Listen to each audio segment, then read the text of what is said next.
اعوذ باللہ من الشیطان الرجیم بسم اللہ الرحمن الرحیم۔ السلام علیکم ناظرین، میں کیم غافر شاہ۔ ناظرین، آج کا جو نسخہ ہے یہ ہے ایسی خواتین جو حاملہ ہوتی ہیں اور حمل کے دوران ان کو متلی یا قید یا اکائیاں آنے لگ جاتی ہیں۔ تو ناظرین، ہر حاملہ عورت کو یہ مسئلہ ہو سکتا ہے، بعض دفعہ یہ عورتوں کو مسئلہ نہیں بھی ہوتا۔ یہ ساری چیزیں مکمل تفصیل کے ساتھ میں آپ کو بتاؤں گا کہ یہ کب سے لے کے کب تک جو ہے یہ اکھاڑیوں کا مسئلہ ہوتا ہے، یا قید وغیرہ آتی ہے، الٹی وغیرہ آ سکتی ہے، یہ حاملہ عورتوں کو کیوں ہوتی ہے، اس کی وجوہات کیا ہیں، اور اس کے لیے میں آپ کو ایسا نسخہ بتاؤں گا جو کہ صرف 2 اجزاء میں مشتمل ہے، اور اس کے استعمال سے انشاءاللہ اللہ کے فضل و کرم سے حاملہ عورت کی الٹی، اکھاڑیاں، قید کا مسئلہ جو ہے یہ ٹھیک ہو جائے گا۔ آپ سے ریکویسٹ ہے آپ نے یہ ویڈیو مکمل دیکھنی ہے تاکہ آپ کو ایک ایک بات کی اچھی طرح سے سمجھ لگ سکے۔ ناظرین، جب بھی کسی عورت کو حمل ہوتا ہے، حمل قرار پانے کے بعد تقریباً 1 ہفتے سے لے کے 6 7ویں مہینے تک جو ہے یہ مسلسل اکھاڑیاں آتی ہیں۔ عورت کو جو ہے وہ الٹی بھی آ سکتی ہے، اکھاڑیاں بھی آ جاتی ہیں۔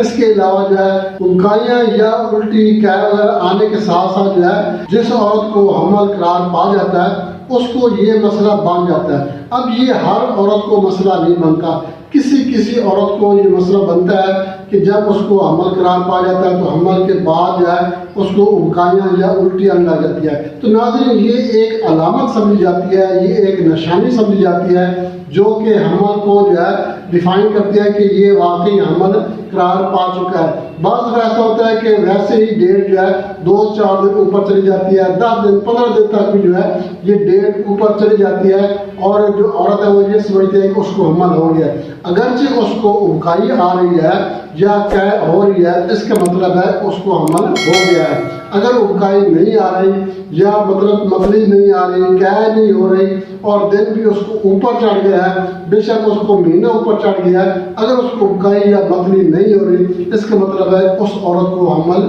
نہیں ٹھہرا۔ یہ ہر کسی عورت میں یہ نہیں ہوتا۔ بعض دفعہ ایسا ہوتا ہے کہ عورت کو پتہ بھی نہیں ہوتا اور حمل قرار پا جاتا ہے، تو حمل قرار پانے کے بعد جب ٹیسٹ کروایا جاتا ہے تو حمل جو ہے اس کو ظاہر ہو جاتا ہے کہ اس عورت کو حمل ہے۔ اور بعض دفعہ ایسا ہوتا ہے کہ 6 سال ماہواری نہیں آتی، بالکل ڈیٹ آتی نہیں ہے۔ میرے پاس اکثر ایسی مریضاں آئی ہیں اور مجھے یہ کہتی ہیں کہ ہمیں جو ہے 4 سال 5 سال یا 6 سال سے جو ہے وہ ڈیٹ نہیں آ رہی اور حمل بھی نہیں ہو رہا۔ تو لازم بات ہے جب ڈیٹ آئے گی تو حمل ہوگا۔ تو اب یہ مسئلہ ہے کہ عورت کو اگر حمل قرار پا گیا ہے تو اس کو جو ہے یہ ایک علامت کے طور پر ظاہر ہوتا ہے، اس کو اکھاڑیاں یا الٹی قید کا مسئلہ بن جاتا ہے۔ اب یہ بنتا کیوں ہے؟ پہلی بات یہ ہے کہ یہ ایک قدرتی عمل ہے، اس کو روکا نہیں جا سکتا۔ البتہ یہ ہے کہ اس کی ٹریٹمنٹ کی جا سکتی ہے کہ اس کو جو ہے وہ مطلب کہ کسی بھی میڈیسن کے ذریعے جو ہے اس کو کچھ دیر کے لیے روکا جا سکتا ہے، یا جو ہے کھانا جو ہے اس کو ہضم کیا جا سکتا ہے۔ اس کو پرماننٹلی جو ہے ہم نہیں روک سکتے۔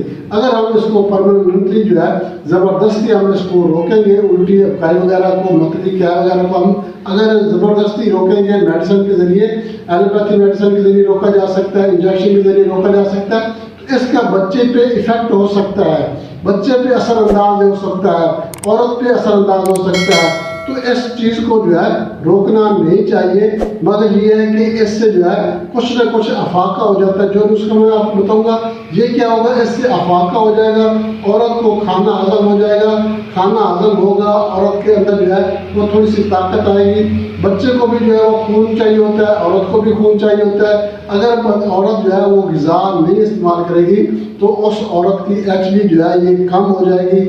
HB کم ہونے سے جو ہے عورت کو کمزوری پیدا ہو جائے گی، خون کی کمی ہو جائے گی، اسی کے ساتھ بچے کو کمزوری ہو جائے گی، بچے کو بھی خون کی کمی ہو جائے گی، بچے کی حرکت جو ہے یہ کم ہو جائے گی، بچہ کمزور ہو جائے گا، بچہ صحت مند نہیں ہوگا، بچے کی دھڑکن صحت مند نہیں ہوگی، بچے کی دھڑکن نارمل نہیں ہوگی۔ تو یہ کافی سارے مسائل پیدا ہو جاتے ہیں جب ایک عورت جو ہے وہ اپنا روٹین سے کھانا نہیں کھائے گی۔ مطلب یہ جو متلی ہوتی ہے، یہ قید ہوتی ہے، جس عورت کو ہوتی ہے تو بہت شدید ہوتی ہے، پانی پیے گی تو بھی متلی ہو جائے گی،